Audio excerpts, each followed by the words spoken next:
Hello dear students, आज के इस वीडियो में हम इलेक्ट्रोमैग्नेटिक वेव को रिवाइज करने वाले हैं और उसके जो की पॉइंट्स हैं उनके बारे में डिस्कस करने वाले हैं।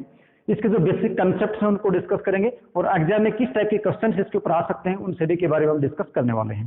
सो इलेक्ट्रोमैग्नेटिक वेव में फर्स्ट ऑफ ऑल आपको पता है इलेक्ट्रोमैग्नेटिक वेव में क्या होता है, इलेक्ट्रिक फील्ड और मैग्नेटिक फील्ड एक दूसरे के म्यूचुअली परपेंडिकुलर होता है। तो सबसे पहले आपके पास इलेक्ट्रोमैग्नेटिक वेव का रिप्रेजेंटेशन आ सकता है कि इलेक्ट्रोमैग्नेटिक वेव को आप किस प्रकार से रिप्रेजेंट करेंगे। ये एक्स एक्सिस हम ले लेते हैं, ये वाई एक्सिस हमने ले लिया और ये क्या ले लिया, जेड एक्सिस ले लिया। जेड एक्सिस में मैंने सपोज किया इलेक्ट्रिक फील्ड है और वाई एक्सिस में इलेक्ट्रिक फील्ड है और जेड एक्सिस में मैंने कंसिडर कर लिया क्या है, मैग्नेटिक फील्ड है। प्रोपोगेशन है इसका वो मैं कंसिडर कर लेता हूँ अलोंग द वाई एक्सिस है। तो इलेक्ट्रिक फील्ड जो है वो ऑसिलेट कर रहा है किसमें, वो ऑसिलेट कर रहा है वाई एक्सिस में, और मैग्नेटिक फील्ड है, मैग्नेटिक फील्ड ऑसिलेट कर रहा है जेड एक्सिस में। तो ये है आपके पास,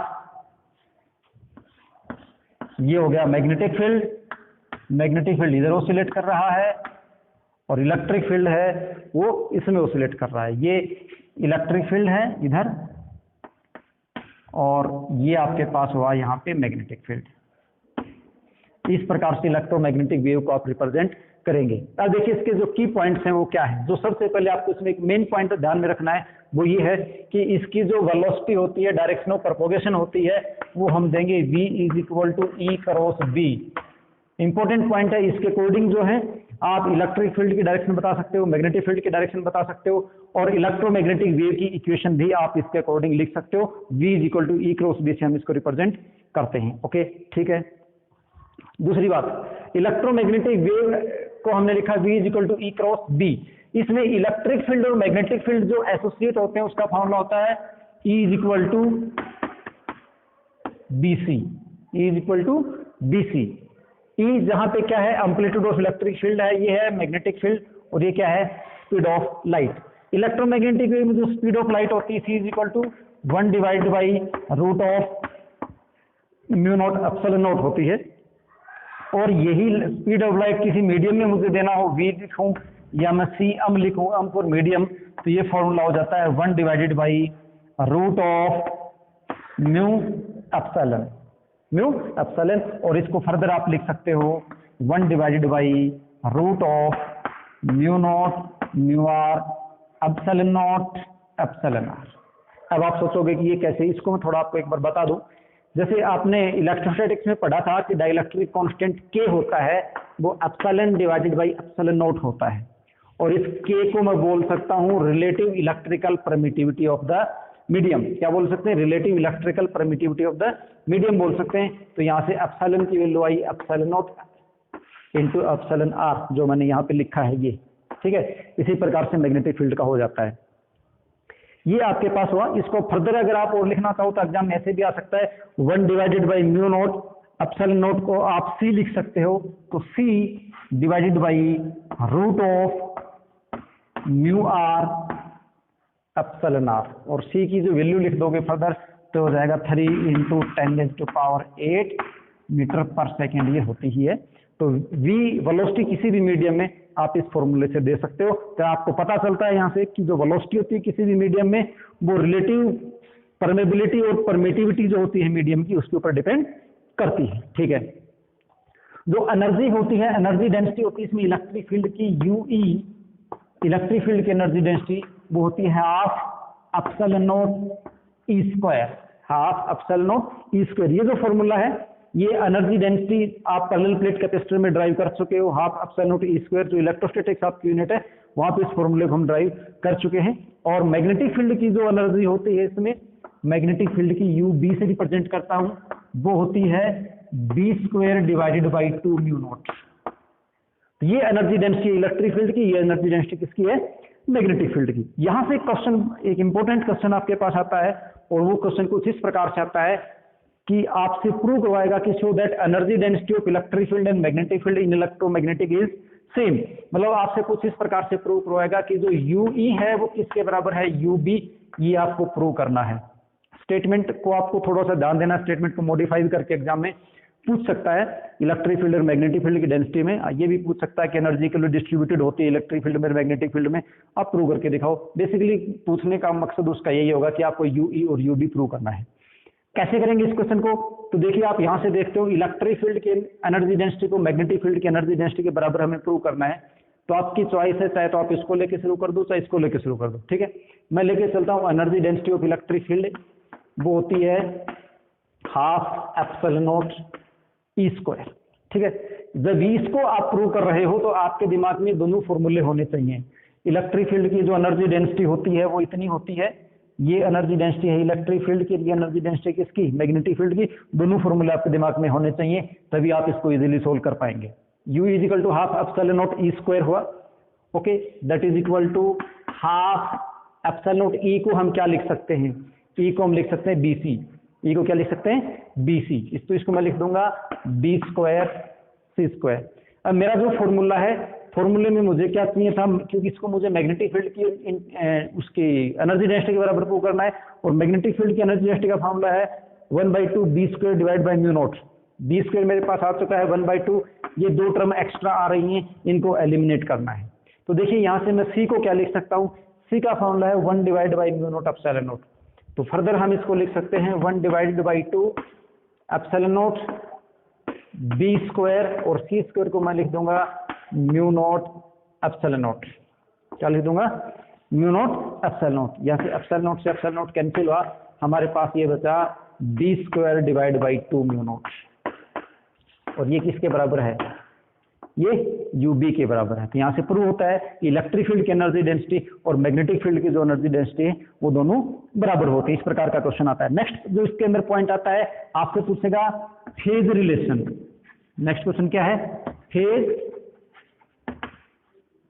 relation between E and B, electric field का और मैग्नेटिक फील्ड का फेज कितना होता है। तो बेसिकली जब ये क्वेश्चन हम देखते हैं तो हमें ये पता चलता है, जैसे ये वाई एक्सिस में है और ये जेड एक्सिस में है, तो यहाँ पे डाउट ये होता है कि 90 डिग्री के फेज में होंगे। क्या डाउट होता है कि इलेक्ट्रिक फील्ड वाई एक्सिस में है, मैग्नेटिक फील्ड जेड एक्सिस में है, वाई और जेड में 90 डिग्री का एंगल होता है, तो इनका जो फेज डिफरेंस है वो भी कितना 90 डिग्री है। बट एक्चुअली ऐसा नहीं है, इनका फेज डिफरेंस 90 डिग्री नहीं है।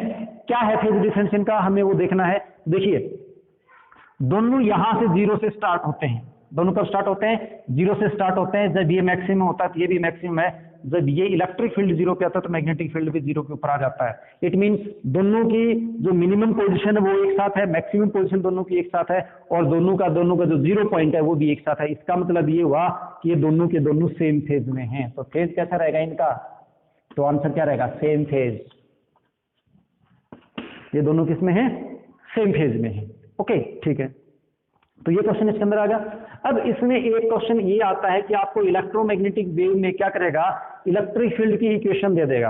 किसकी इक्वेशन लिखी मिल जाएगी आपको, इलेक्ट्रिक फील्ड की इक्वेशन लिखी हुई मिल जाएगी। आपसे कहा जाएगा मैग्नेटिक फील्ड की इक्वेशन बताओ। तो देखो ऐसे मिल जाएगा आपको, E इज इक्वल टू, हमने लिखा E is equal to E naught sine omega T minus के एक्स। ये इलेक्ट्रिक फील्ड की इक्वेशन है। आपको बताना है मैग्नेटिक फील्ड की इक्वेशन लिखो। आप कैसे लिखेंगे, तो देखिए आप ध्यान देंगे, E इलेक्ट्रिक फील्ड है, ये उसकी पीक वैल्यू है। जैसे यहाँ पे ये जो वैल्यू थी उसको मैं यहाँ पे E नोट लिख सकता हूँ, साइन ओमेगा टी, ओमेगा इसकी एंगुलर फ्रीक्वेंसी है, टी टाइम है, के को प्रोपोगेशन कांस्टेंट बोलते हैं।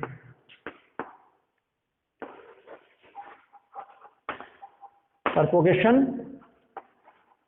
कांस्टेंट कहते हैं, और वैल्यू होती है के की वो 2 पाई डिवाइड बाई लैम्डा होती है, याद करके रखना। प्रोपोगेशन की कांस्टेंट की जो वैल्यू होती है वो कितनी होती है, 2 पाई डिवाइड बाई लैम्डा होती है। इसको आपको ध्यान करके रखना है। और यहाँ पे जो एक्स है, ये एक्स इस बात को रिप्रेजेंट करता है कि वेव की डायरेक्शन किधर है, वेव किधर प्रोपोगेट कर रही है। तो ये माइनस के एक्स है, इसका मतलब ये जो वेव है पॉजिटिव एक्स एक्सिस के अंदर प्रोपोगेट कर रही है। के साथ जो भी कोफिशिएंट हो वेव उधर ही प्रोपोगेट कर रही है। तो इसका मतलब हुआ कि जो वेव की वेलोसिटी है वो एक्स एक्सिस में है, पॉजिटिव एक्स एक्सिस में है। इलेक्ट्रिक फील्ड यहाँ पे सपोज आपको दे रखा है वाई एक्सिस में है, इलेक्ट्रिक फील्ड किस में दे दिया, वाई एक्सिस में आपको दे देगा। आपसे कहेगा मैग्नेटिक फील्ड की इक्वेशन लिखो, आप क्या होगी। तो इलेक्ट्रिक फील्ड की इक्वेशन ऐसे है, मैग्नेटिक फील्ड की इक्वेशन भी इसी प्रकार से लिखते हैं, B equal to B naught sine omega T minus के एक्स। यहाँ से हम क्या देख रहे हैं क्योंकि जिधर इलेक्ट्रिक फील्ड प्रोपोगेट कर रहा है मैग्नेटिक फील्ड उधर ही प्रोपोगेट करेगा, क्योंकि दोनों से इलेक्ट्रोमैग्नेटिक वेव बनती है। तो अगर इलेक्ट्रिक फील्ड एक्स एक्सिस में प्रोपोगेट कर रहा है तो मैग्नेटिक फील्ड एक्स एक्सिस में ही प्रोपोगेट करेगा। तो ये जो टर्म है दोनों की ये तो सेम रहने वाली है। बी नोट को आप क्या लिखोगे, आपको अगर मैग्नेटिक फील्ड की इक्वेशन लिखनी है तो आपको बी नोट की जरूरत पड़ेगी। तो यहां से आप देखो E is equal to B C है, तो B is equal to E by C हो जाएगा, B naught is equal to E naught by C हो जाएगा। तो यहां से मैं इसको क्या लिख सकता हूं, यहां से इसको लिखा जा सकता है बी नोट को लिखा जा सकता है ई नोट बाई सी। तो सबसे पहले आपको यही कैलकुलेट करना पड़ेगा, B naught is equal to आपके पास हुआ E naught divided by C. Okay, फिर मुझे पता करना है कि जो मैग्नेटिक फील्ड इलेक्ट्रिक फील्ड अगर वाई एक्सिस में है तो मैग्नेटिक फील्ड की डायरेक्शन क्या होगी। वैसे तो मुझे पता चल रहा है क्योंकि तीन एक्सिस हैं एक्स वाई और जेड, प्रोपोगेशन एक्स एक्सिस में है, इलेक्ट्रिक फील्ड वाई एक्सिस में है, तो ऑब्वियसली पीछे जो बच गया वो मैग्नेटिक फील्ड का ही बच गया Z axis. But Z axis positive है या नेगेटिव है वो आपको यहाँ से देखना है। और वो कैसे पता चलेगा, वो इसी क्वेश्चन से पता चलेगा, v is equal to E cross B से। कैसे, देखो v is equal to E cross B होता है, हमें पता है v किसके बराबर होता है, ये हुआ ई क्रॉस बी के बराबर हुआ। v किधर है आपके पास, पॉजिटिव एक्स एक्सिस में है, तो इसका मतलब ये i है, दैट इज इक्वल टू ई किसके बराबर है, वाई एक्सिस में तो जे हो गया। अब मैग्नेटिक फील्ड को मैं प्लस लूं या माइनस लूं ताकि जे क्रॉस के मेरे पास आई आ जाए। तो देखिए आपको क्रॉस प्रोडक्ट का पता होगा, आई जे और के, आई क्रॉस जे लेता हूं तो पॉजिटिव के आता है, आई क्रॉस जे लूंगा तो क्या आएगा, पॉजिटिव के आएगा। ठीक है, जे क्रॉस यहां पे क्या आ रहा है, ये वेलोसिटी आई एक्सिस में है, इलेक्ट्रिक फील्ड जे में है, मैग्नेटिक फील्ड की निकालनी है। तो जे की अगर आप के साथ प्रोडक्ट लोगे, जे का और के का क्रॉस प्रोडक्ट लोगे तो आंसर क्या आएगा, आई। मुझे आई आंसर ही चाहिए, जे है, इसका मतलब यहाँ पे क्या हुआ, के मतलब पॉजिटिव के हुआ तभी आई आएगा, और पॉजिटिव के मतलब पॉजिटिव जेड एक्सिस। तो यहाँ पे मैं बोल दूंगा कि बी है वो किसमें है, पॉजिटिव जेड एक्सिस में है। तो यहाँ से इसकी इक्वेशन जो लिखी जाएगी वो लिखी जाएगी B is equal to B naught, B naught को मैं क्या लिखा, ई नोट बाई सी, इसको क्या लिखा, E naught by C sine omega T minus के एक्स, इसमें कोई चेंज होने वाला है नहीं, और ये पॉजिटिव जेड एक्सिस में है बी का वाइब्रेशन। ओके, तो इस प्रकार से आप इलेक्ट्रोमैग्नेटिक वेव की जो इक्वेशन है उसको लिख सकते हैं। इसके अलावा ये जो कुछ हमने प्रॉपर्टी देखी इलेक्ट्रोमैग्नेटिक वेव का, ये वेलोसिटी का देखा, ये इलेक्ट्रिक फील्ड मैग्नेटिक फील्ड का रिलेशन देखा, ये स्पीड देखा इलेक्ट्रोमैग्नेटिक वेव का कितना होगा, ये एनर्जी डेंसिटी होगी।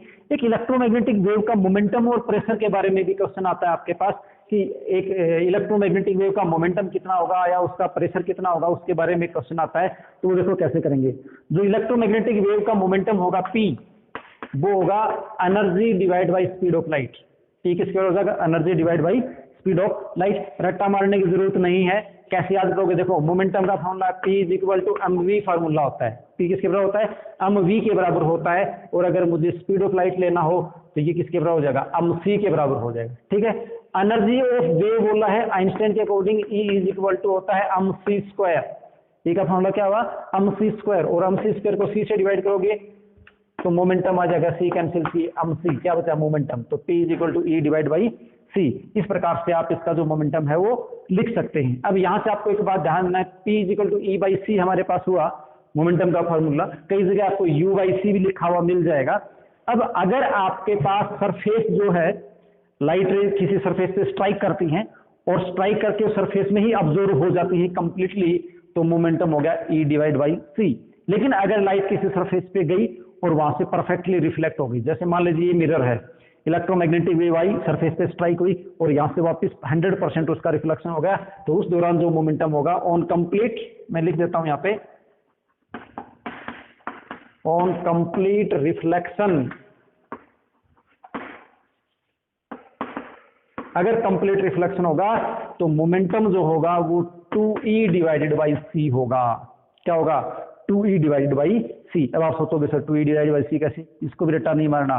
क्लास 11 में आपने सीखा होगा कि चेंज इन मोमेंटम कैसे निकालते हैं। टोटल जैसे मान लीजिए लाइट रे इधर से ऐसे, कोई आपने देखा था ना क्लास 11 में, जैसे कोई बॉल है, आपने दीवार पे स्ट्राइक की, दीवार से वो वापस आई, तो उसका मोमेंटम हमें निकालना था। तो ये इनिशियल मोमेंटम हो गया, ये क्या हो गया, फाइनल। ध्यान से देखना, ये इनिशियल मोमेंटम हो गया और फिर वापस रिफ्लेक्ट बैक हुई, मतलब बाउंस बैक हुई, तो ये उसका ये इनिशियल मोमेंटम है और ये उसका मोमेंटम कौन सा है, फाइनल मोमेंटम है।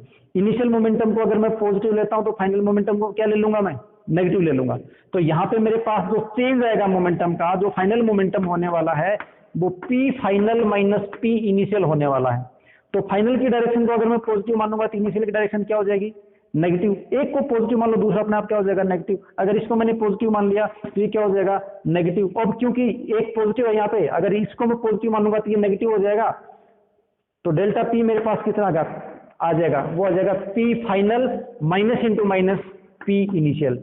या तो इसका रिजल्ट 2, या तो रिजल्ट में दोनों पॉजिटिव आएंगे, या रिजल्ट में दोनों के दोनों क्या आने वाले हैं, नेगेटिव आने वाले हैं। क्यों, अगर मान लीजिए आप इसको पॉजिटिव मानोगे तो ये नेगेटिव आ जाएगा। तो इसके अकॉर्डिंग आप ये निकालोगे रिजल्ट। तो यहाँ से आप देख रहे हो फाइनल और इनिशियल दोनों बराबर हैं, तो ये प्लस हो रहा है, तो ये 2P रिजल्ट आ रहा था। तो इसका मतलब E/C जाने का और E/C आने का टोटल होगा 2E divide by C। Okay, ये इनका क्या हो जाएगा, मोमेंटम हो जाएगा। अगर ये कंप्लीटली सरफेस से क्या होती है, अब्जॉर्ब तो हो जाती है तो मोमेंटम इतना है, और अगर ये कंप्लीटली रिफ्लेक्ट हो जाती है तो मोमेंटम कितना होता है इलेक्ट्रोमैग्नेटिक वेव का, ये इतना मोमेंटम होता है। ये इसके कुछ छोटे छोटे क्वेश्चन हैं, इनको आप याद करके रखेंगे।